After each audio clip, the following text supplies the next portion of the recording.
What's going on with Twitter today? Blindsided woke left. Oh, this is not good. Independent media, a place where we could escape the big evil corporations and tell the stories we want to tell. And it is also the breeding ground of some of the most toxic fandoms ever. These guys act like a pack of wild animals, but the worst aspect of being outside LA is that people online will get angry at you for doing problematic behavior, like being inappropriate with minors, racism, Nazis. It's catchy. Granted, what they did was obviously inexcusable, and while some could argue that they are jokes that haven't aged well, I also believe that if they don't want to be the person they were in the past, why should you be in the same boat with them? I know this has been said before, and I'll say it again. You could still be a fan of a problematic person's content, just be a fan of the content. I've seen people look at media more critically because someone holds different viewpoints from theirs, and it just rubs me the wrong way. It feels more like you're judging a piece of media as a whole for those misdeeds, rather than the media itself. And I just got yelled at by Twitter. It was nice trying to convince you guys.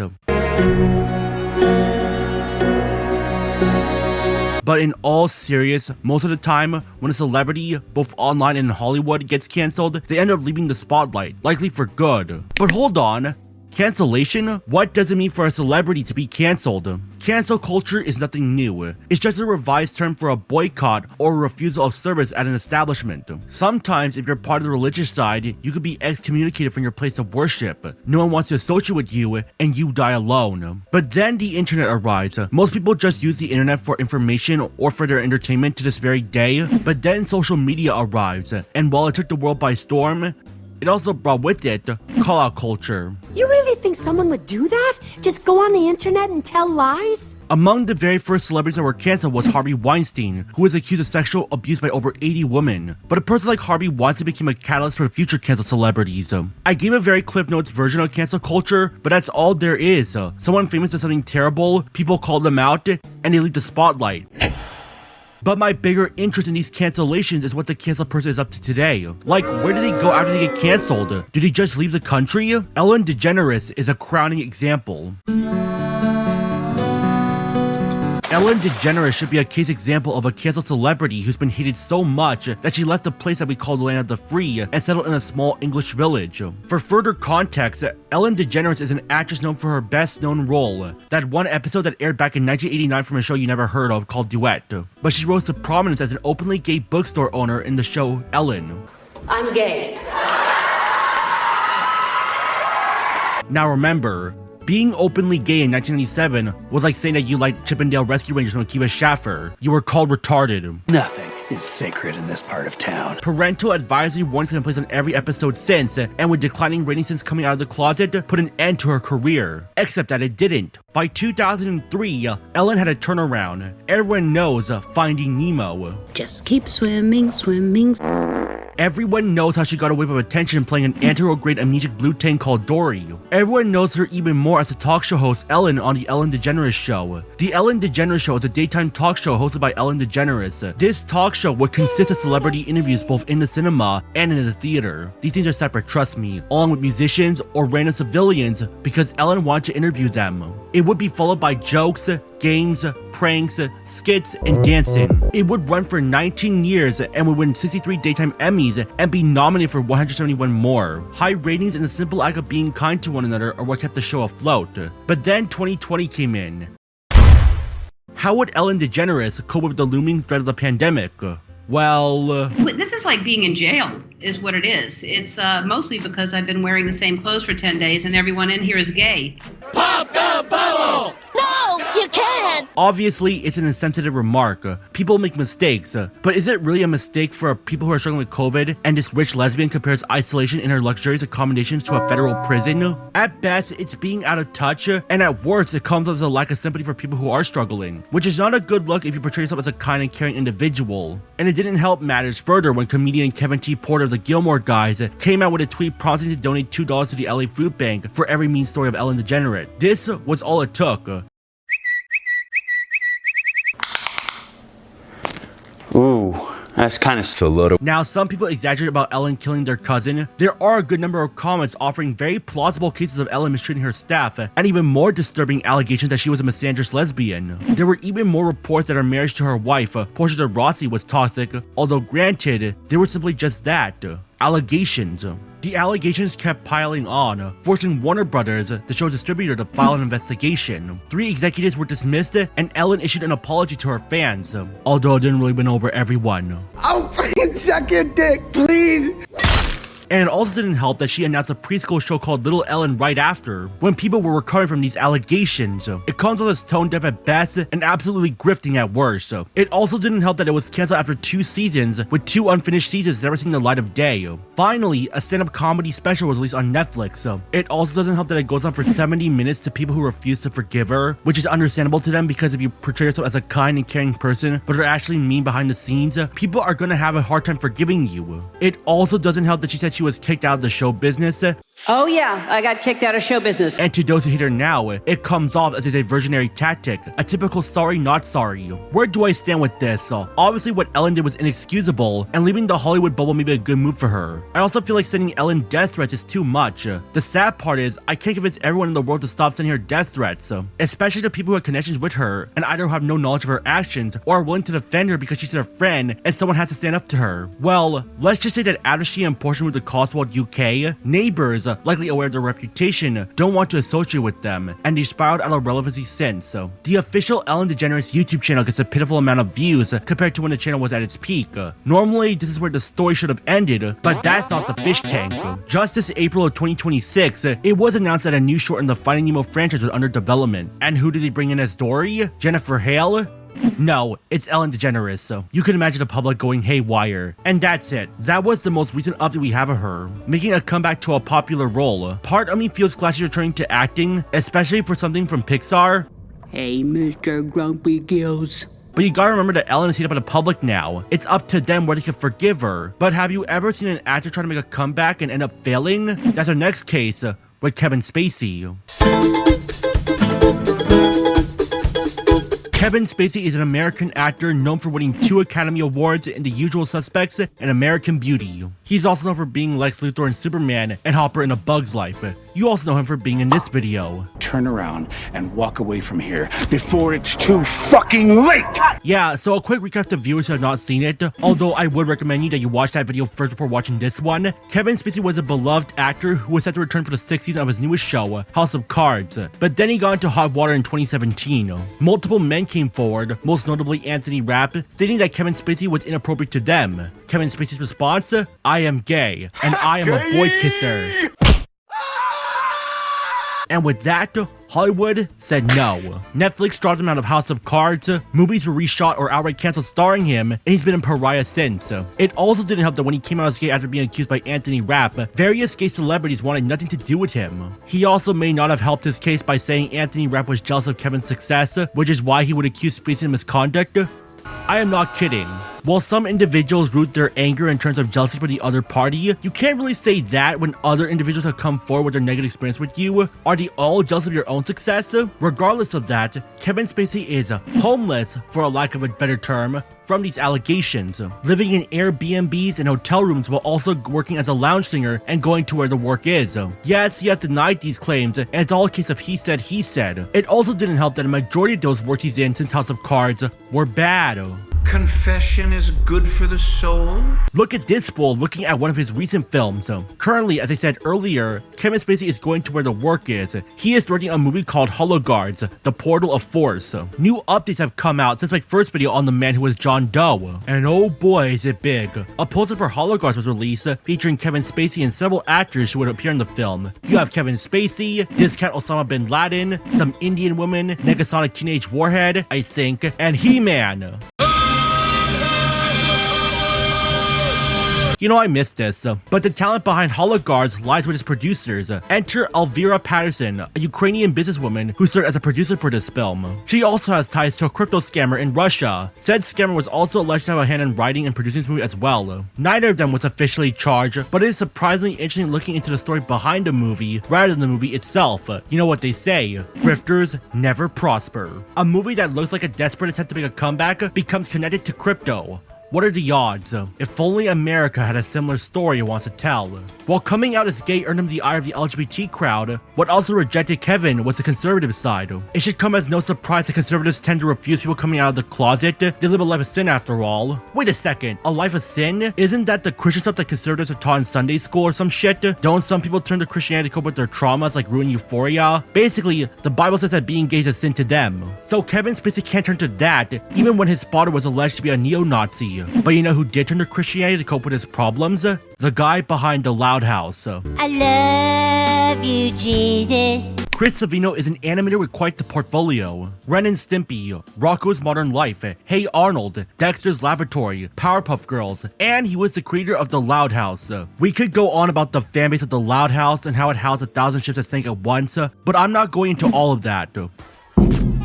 Instead, we should focus back on Chris. Everything was going great for him. Until 2017 when it came crashing down. This was around the time when problematic celebrities like Harvey Weinstein were getting exposed. And suddenly, people like Kevin Spacey and John Lasseter were being called out for sexual abuse. The live action side of Hollywood is no stranger to terrible people, but the animation side was dealing with its bad apples. Skylar Page before Chris Savino, and Kyle Carrozza after Chris. But I find Chris Savino to be the most fascinating, considering that after he was exposed for sexual harassment by women in the industry that lasted for over a decade, he went dark for about a year, until coming out as a Christian in 2019.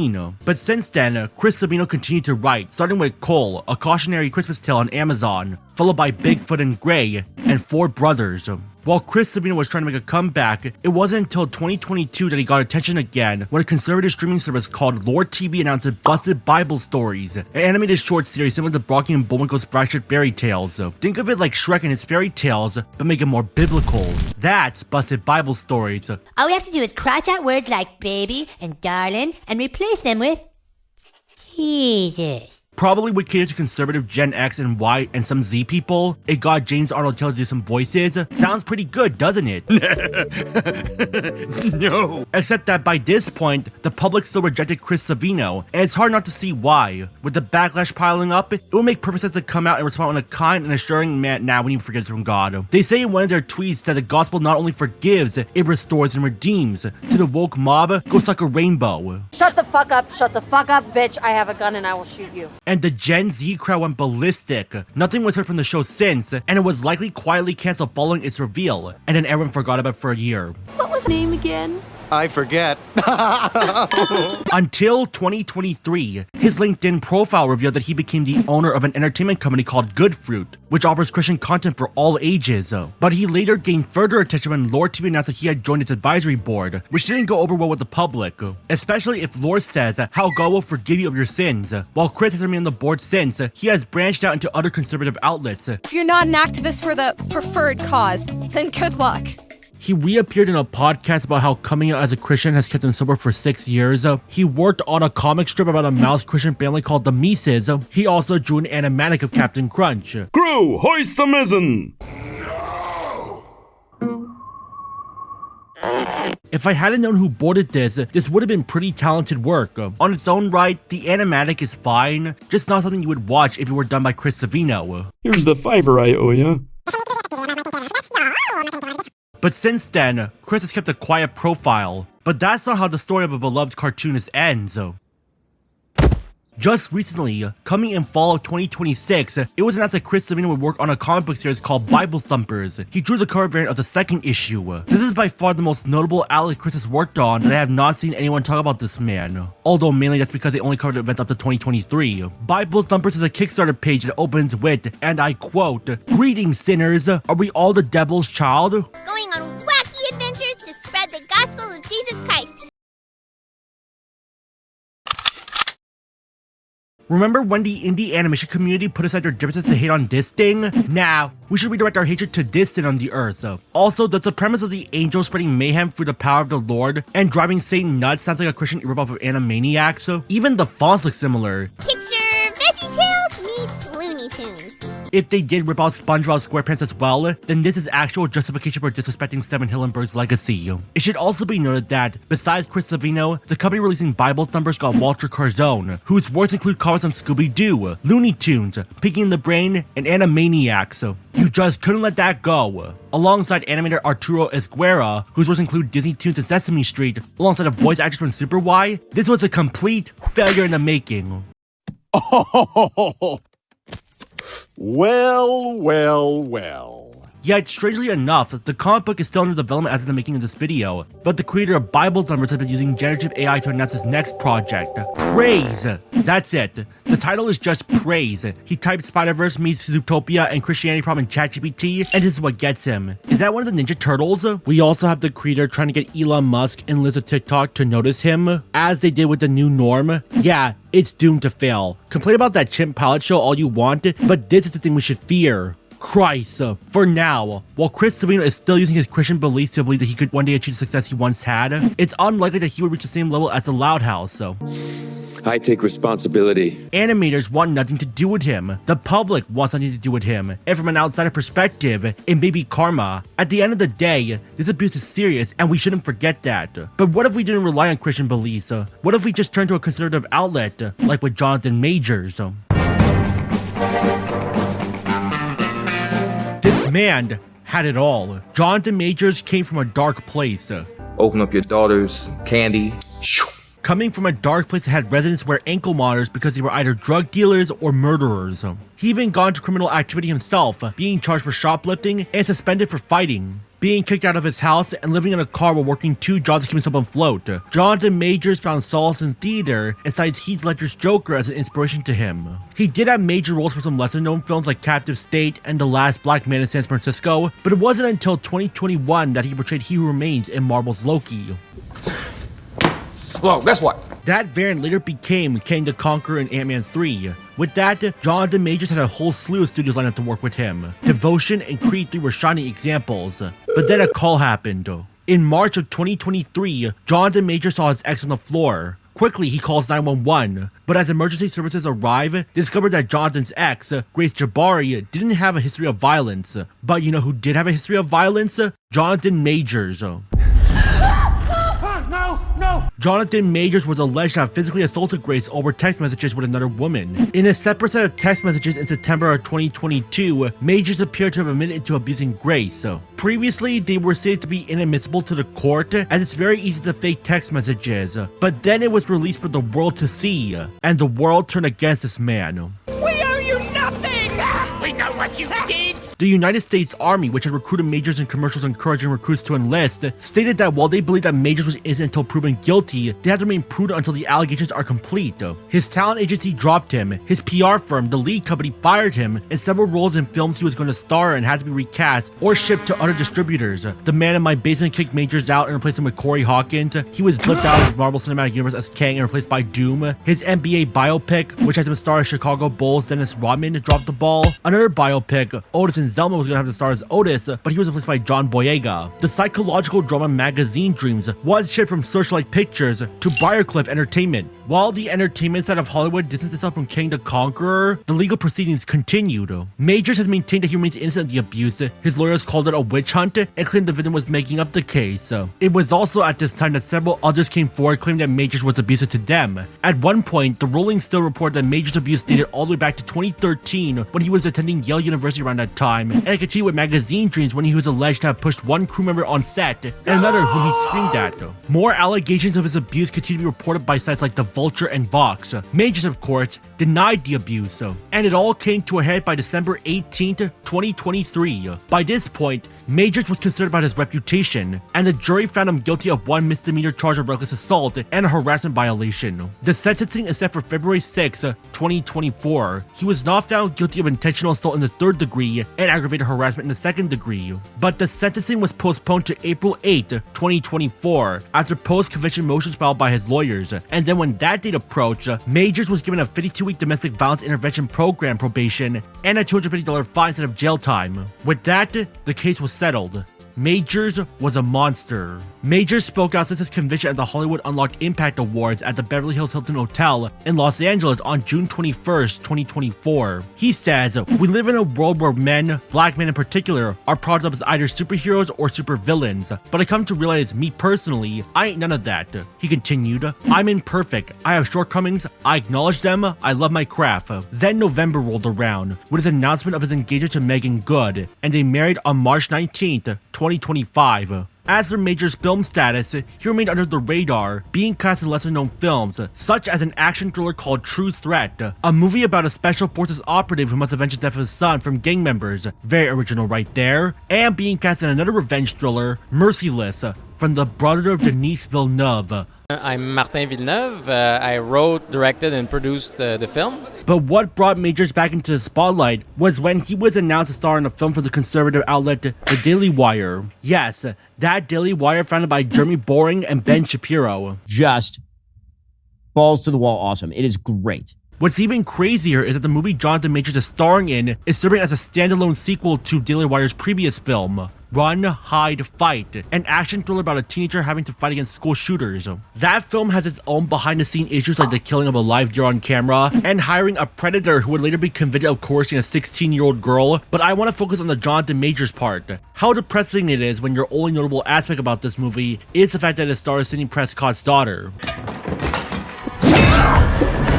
The sequel will be called Run, Hide, Fight, Infidels, starring Majors as a sort of hero in the vein of Red Dawn or Toy Soldiers. What's even crazier is that during the filming of the movie, Majors and a co-star fell out a window and landed on the ground. While both men are making recoveries, when asked about the safety of the production, the producers said they will negotiate with communists. I'm Zach, and I am a communist. So in other words, we're not denying that our workers got hurt, we just want to fight communism. There are other on-set injuries like a rigged tree branch hitting a set medic and other safety concerns like a set location with black mold or the use of complex stunts and prop firearms. It all came to a head when a special effects supervisor had a prior conviction for the illegal possession of explosives on a movie set. It all creates a sense that the movie feels cheap, like just picking whatever you can get on the black market. To me, this comes off as a geezer pleaser. Now where have I seen this before? What is it? Only time will tell if the public can forgive Jonathan Majors, but to some, his reputation may be beyond repair. Actually, let's get out of the conservative bubble and into an independent life.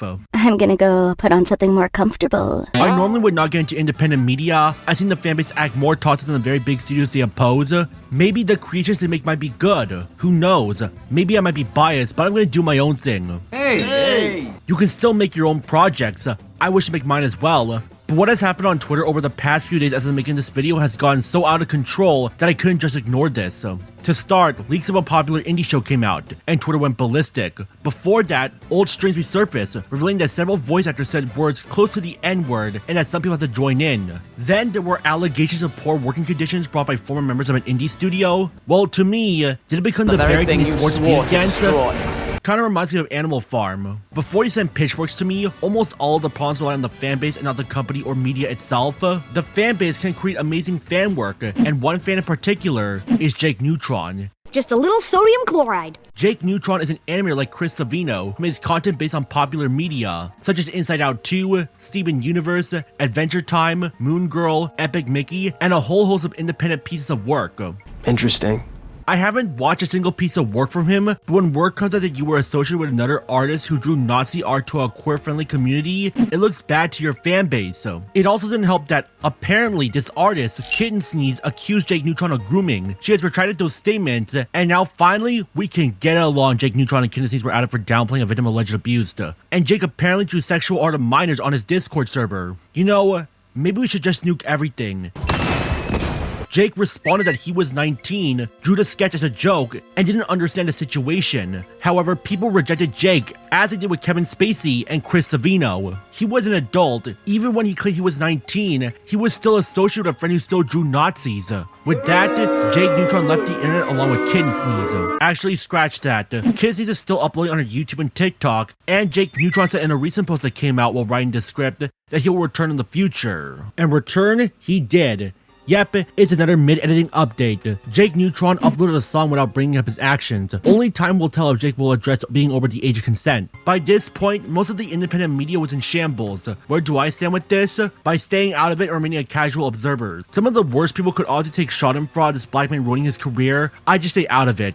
As of this video's making, JakeNerdTron and Kid Sneeze have remained quiet on all fronts. Meanwhile, the indie fanbase has gone to other holes, wishing death on creators, leaking, debating what counts as indie, and everyone's now shooting themselves in the face while we're at it. Who cares? I'm living in my own bunker playing Condemned 2 Bloodshot, trying to get a gold rank on every level. Double kill. But in all seriousness though, regardless of a person's actions, you can still be a fan of the content. Just watch the content and enjoy it. I don't need some person yelling I'm transphobic because I'll watch the Harry Potter series or go to the Wizarding World of Hogwarts. People love getting angry at each other. Sometimes they're angry at the world. Sometimes they just want to watch the world burn. And they're bickering about the status of independent productions or big studio work, so they could tell the difference between Avengers Doomsday and whatever cat they're attached to. I can't believe that I'm saying this because it's been said countless times. Enjoy what you like. Don't let what people on the internet tell you to think. You are important as everyone else in the world. Yes, there are terrible people out there, but the constant demonization of some people, especially those who don't deserve it, is what makes me cynical about the future. Because we aren't progressing as a society if we just keep yelling at each other for simply being a big meanie to another person. Even if some people were legitimately terrible, you start making me feel sorry for them just because their actions to them look like they committed World War III, when to me it feels like they were just misled. Obviously forgiveness is a choice, but I feel like we're letting actual criminals and racists walk free when we treat people who were snarky to others as deplorables. This has been going on since the start of COVID, and it continues to this very day. Maybe we should be focusing on people who do deserve to be cancelled, like Chris Savino. Anyway, the bottom line is, this whole arguing on Twitter is pointless. I can watch whatever I want. Play Condemned 2 Bloodshot.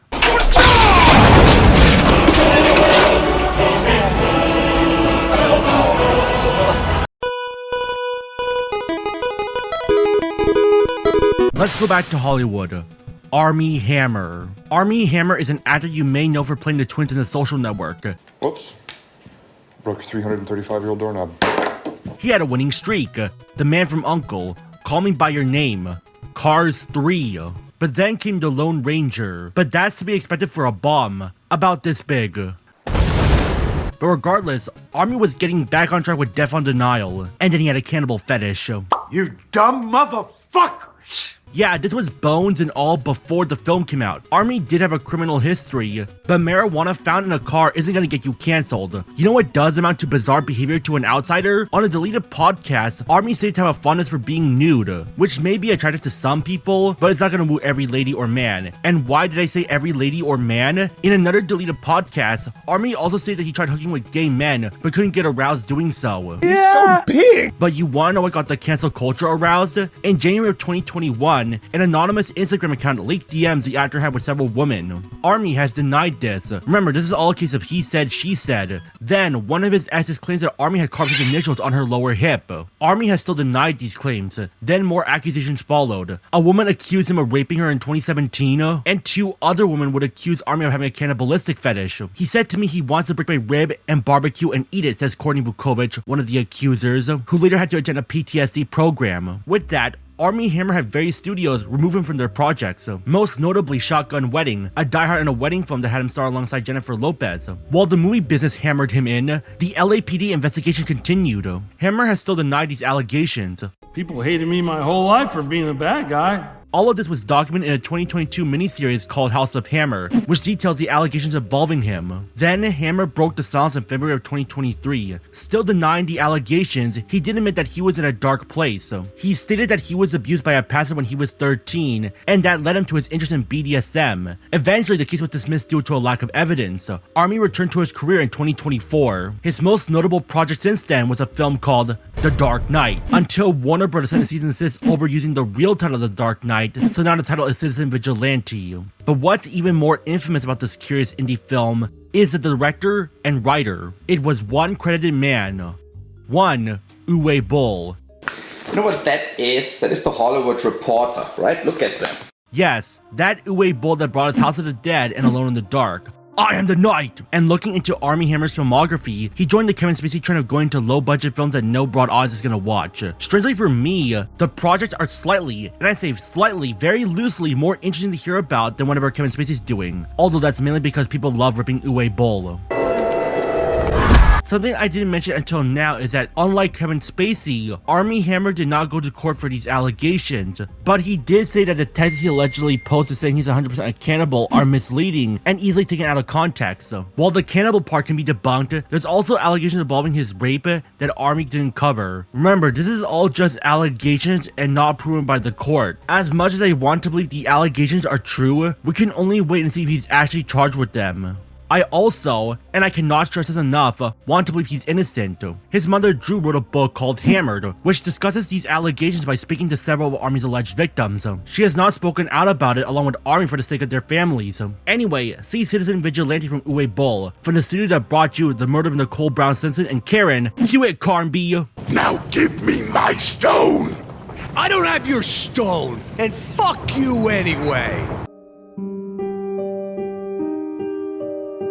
Ooh boy, this is an example of an author who fell off hard, like a House of Cards, and an example of the broken pedestal trope from TV tropes. It tore me apart, but I learned an important lesson. You can't count on anyone, especially your favorite authors. If you don't get the reference, it's Neil Gaiman. Neil Gaiman is an English author known for his work in the dark fantasy genre. You know what dark fantasy is, right? It's like fantasy, but you turn the lights off, so it's dark. The Sandman, Coraline, The Graveyard Book, and The Ocean at the End of the Lane are examples of this. Like most fantasy authors, he loved to read. His favorite books include The Lord of the Rings, The Chronicles of Narnia, and Alice's Adventures in Wonderland. Also Batman because he is a knight. With that, Neil Gaiman pursued one of his favorite authors, Raphael Aloysius Lafferty, at the age of 19, although some sources say he was 20 when he spoke to R.A. Lafferty. Lafferty writes back with advice that resonated with Gaiman. But in the 1980s, Gaiman pursued journalism, including interviews and book reviews, and published his first short story, Feather Quest, in May 1984 in the Imagine magazine, the first edition of Advanced Dungeons and Dragons. He developed a fascination with comics after reading Swamp Thing while waiting at a train station at London's Victoria Station. This was followed by his first book, a biography of the band Duran Duran. What came next was Ghastly Beyond Belief, a book of quotations he wrote with Kim Newman. This was his first big success before The Sandman cemented it, even though Neil Gaiman, in his own words, stated that he spent 5 months of his life and wouldn't want to read it himself. I've actually written a book I wouldn't have wanted to read. With that, Gaiman went on with his next book, Don't Panic, the official Hitchhiker's Guide to the Galaxy companion about the Hitchhiker's Guide to the Galaxy. With that, Neil was on a writing streak with his entry to graphic novels, Future Shocks, Signal to Noise, and Violent Cases. DC Comics hired him to write Black Orchard, but his biggest hit was The Sandman, a dark fantasy comic book series about Dream, a lord who rules over the dreaming world of mortals whenever they sleep. The comic book series received praise for its dark setting and was known for Gaiman's signature style of looking like a horror film poster. Was I really that obvious? No. With Sandman putting Superman and Batman to sleep in terms of sales, Gaiman went on to further success with works like Good Omens, with author Terry Pratchett, American Gods, and of course, Coraline. Outside of his literary world, he worked on show adaptations of Good Omens, American Gods, and The Sandman. His other works include Doctor Who, Princess Mononoke, Beowulf, and who could forget his appearance in Arthur. Here, this'll help. Cue special effects! Ouch! There, much clearer. He even worked on the Wayward Manor video game. He's bros with me. Now, I've only barely read anything from Neil Gaiman. I watched Coraline once and I never saw it again. I only watched the first episode of The Sandman on Netflix and got bored. And that Beowulf game for 2007 looked pretty promising. Although the best way to play it is the PS3 version according to game rankings. Whatever the case, Neil Gaiman was the modern J.R.R. Tolkien. Then, by 2024, the Black Hand of Sauron emerged after apparently being killed by Talion. Not as a trusted lieutenant of the Dark Lord, but as a warning of the supposed true Dark Lord, Gaiman himself. Around July to August of 2024, 5 women came forward with accusations of sexual abuse from the Sandman writer. The most famous accuser, Scarlett Pavlovich, was a nanny to Gaiman's child. She met Gaiman through his wife, Amanda Palmer. Originally, Scarlett was meant to babysit Gaiman and Palmer's child at Gaiman's house in Waiheke, New Zealand. Gaiman offers Scarlett a tour of the house, they went out for pizza, and Scarlett recalls Gaiman saying, "Why don't you have a bath in the beautiful claw bathtub in the garden? It's absolutely enchanting, like how a Disney princess would be." movie. I think Gaiman was trying to reference Snow White. Scarlet declined, but then caved into Gaiman's urging. Scarlet walks over to the bath, takes off her clothes, and then, standing right beside her, is a nude Gaiman. Gaiman gets in the bath with her and starts banging with her. Scarlet tried to resist, claiming she was gay and was a virgin, but it fell deaf to Gaiman's ears. She also alleged that Gaiman had with her in the presence of his son. Another famous accuser, Caroline Wallner, accused Gaiman of coercing her for sex to stay on Gaiman's property. He would allegedly have Wallner refer to him as master and put her hand on his They would later sign an NDA agreement with Wallner receiving $275,000 and Gaiman getting his reputation ruined in 2024. It tore me apart, but I learned an important lesson. You can't count on anyone. The Graveyard Book, one of his novels that was meant to be adapted by Disney, was shelved. Good Omens, one of the shows he created, had his third season reduced to 1 episode. Dark Horse Comics and Gaiman's agent dropped him, with the Anansi Boys comic adaptation going up in smoke, and an Amazon Prime series being shelved. All that is left is a teaser poster of what the show could have been. CCH Pounder, Fiona Shaw, Whoopi Goldberg, you missed out on that. Gaiman, of course, denied this and claimed that Scarlet made up these events, as she was in New Zealand when the assault occurred, claimed that New Zealand found the assault to be faked, and shared text messages from WhatsApp where it appeared to be a consensual relationship. Scarlet's cases were eventually dismissed, and Neil Gaiman released a response in February of 2026. Here, Neil Gaiman links an article from a journalist known as Technopathology, who defended him and claimed that Scarlet Pavlovich, one of the accusers, was not homeless, but rather the daughter of a CEO who owned a bus company and had a healthy relationship with her father. Meanwhile, Caroline Wallner, according to the article, was a ceramic who sold plates for $66 per piece, and some of them were sold to Michael Stipe, the lead singer of the band REM. To put it simply, it was a method to either disprove the accusers or an attempt to clear Gaiman's names. I want to believe Gaiman's innocence, but then in his own response, he says that he was going back to writing another book that was said to be his biggest project since American Gods. I think it just poured gasoline over the fire. Since that post, Neil Gaiman has gone out of the public eye. That's pretty much it coming from him. Some people will believe Gaiman will pull a 180 on his trans stance from 2019 and become a fully baptized Christian like Chris Savino, or do a Kevin Spacey and Armie Whammer and be in lesser known projects, or disappear off the face of the earth like JakeNerdTron and Ellen DeGenerate. So, whatever the case, whether you stand by him or not, and trust me, I do want to believe he's innocent, but some of these accusations seem pretty damning. For now, all we gotta do is wait until he's proven innocent by court of law, but his reputation may be ruined. One more celeb because I feel like my mind can only handle one more.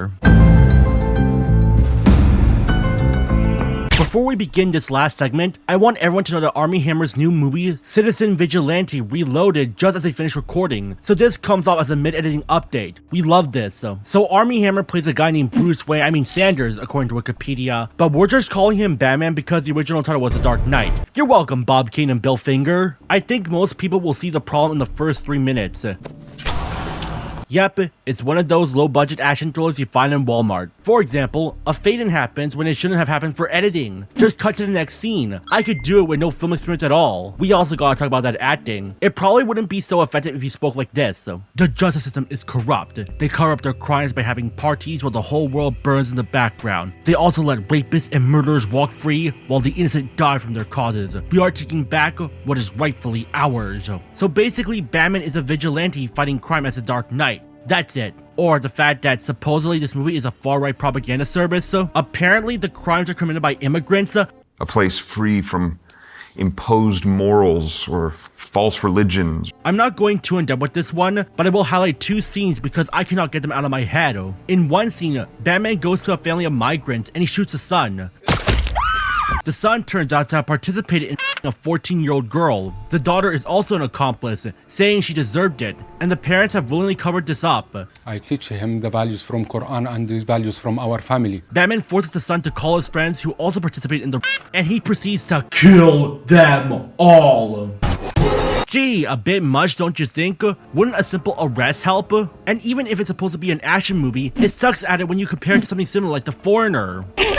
Another particular scene I want to highlight is at a bar where Bruce Wayne sees 2 guys with 4 drinks. The 2 guys drug the drinks in the center so that the 2 girls with them will get drugged, so that they can have their pleasure with them. But Bruce switches to drinks so that the boys get drugged instead. Pretty ironic for a man accused of rape to be protecting those who are being raped. Also, I don't think this adds anything to the plot.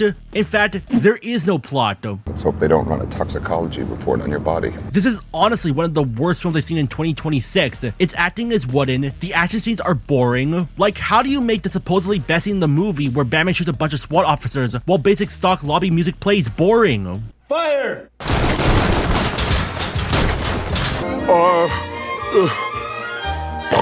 This movie commits the worst sin possible. I know people will say it's an anti-woke film against migrants and the woke left, but if one were to put that aside, the movie's biggest crime is that it's soulless.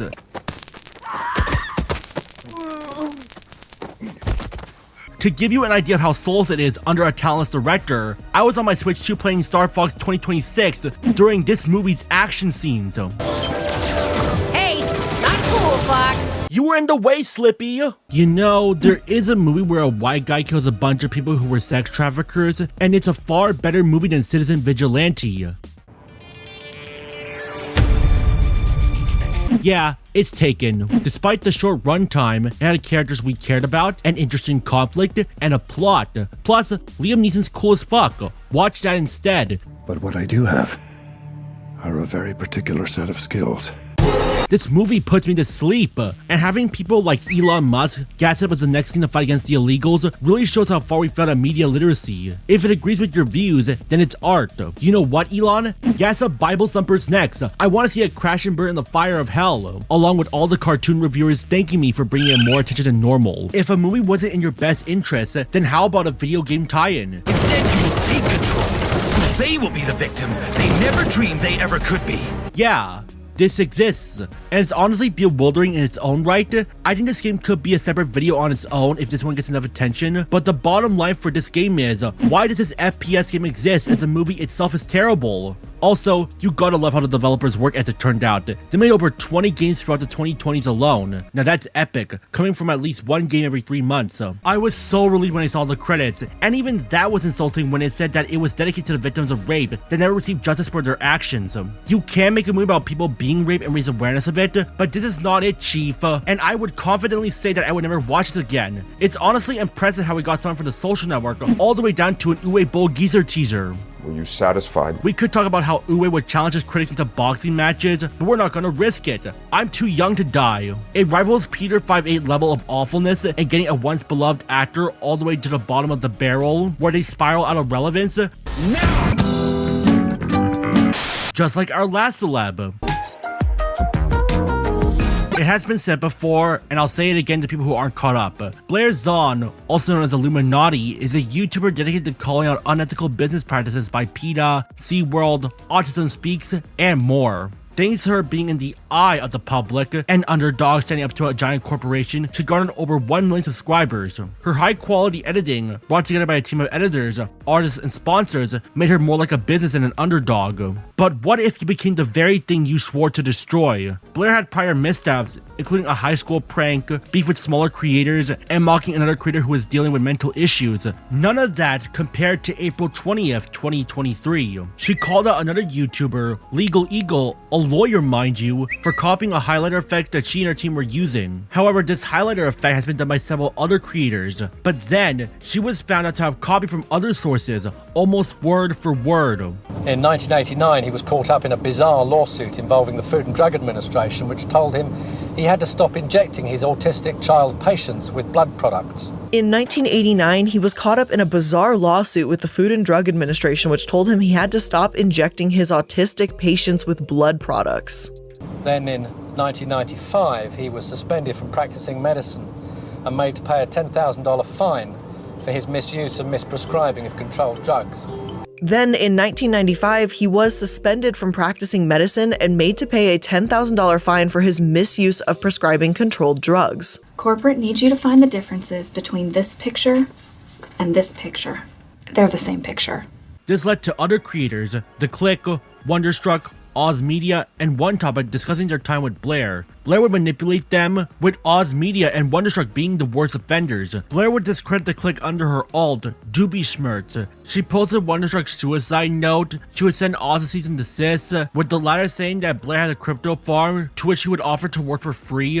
Offered to work with her in her crypto farm for free to pay back the debt. She also has a case of having multiple rooms that were often untidy and unkempt. If you were watching my PBS Kids video, you know why I put Illuminati among the nominees for the Cluttered Chamber Cup. There was also a case where Illuminati had a case of halitosis, or bad breath, alongside her foul body odor and her frequent diarrhea. Well, I'm gonna talk about my poops. Which didn't help the case of her messy room or her avatar who portrayed herself as warm and welcoming, but ended up being stinky in the Sunday SpongeBob ate. But aside from those controversies, what really set Blair on a downward course was her viewership, losing 90% of her viewer base in less than a year. Sponsors wanted nothing to do with her. She was found to have groomers in her Discord server, and called one of the people trying to report on it a troll. Regardless, Blair continued to upload all the way to February 2024. Her lawsuit with Oz Media was dismissed on New Year's Day 2025. At the end of the day, Illuminati became like Ellen DeGeneres, fading out of the public eye, just because it became the very thing you swore to be against. She honestly kinda deserved it. Like JakeNerdTron, her channel is essentially dead.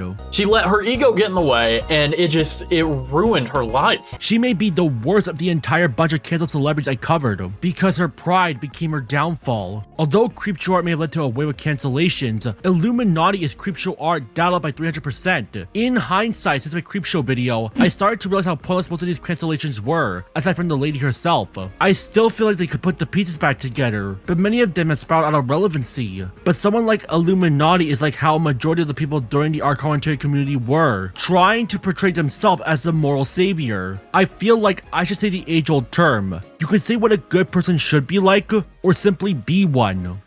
Throughout the video, I discuss how many celebrities, especially those who aren't online, are trying to make a comeback by any means they can. Most of their fans refuse to watch their movies and shows for very understandable reasons.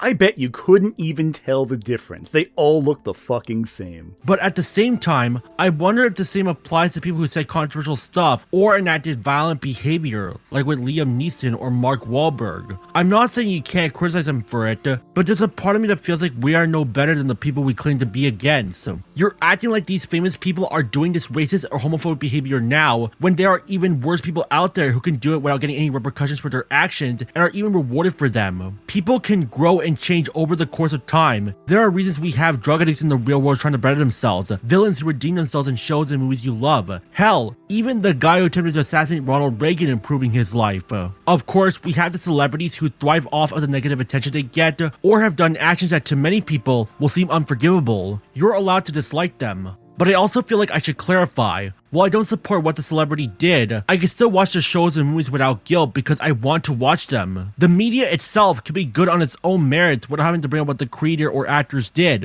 While indie animation is gonna have its fans, independent animation isn't gonna resonate with me as much as what I enjoy with Liam Neeson. And there's something special about that. Thanks for watching, and don't forget to stay out of cringe.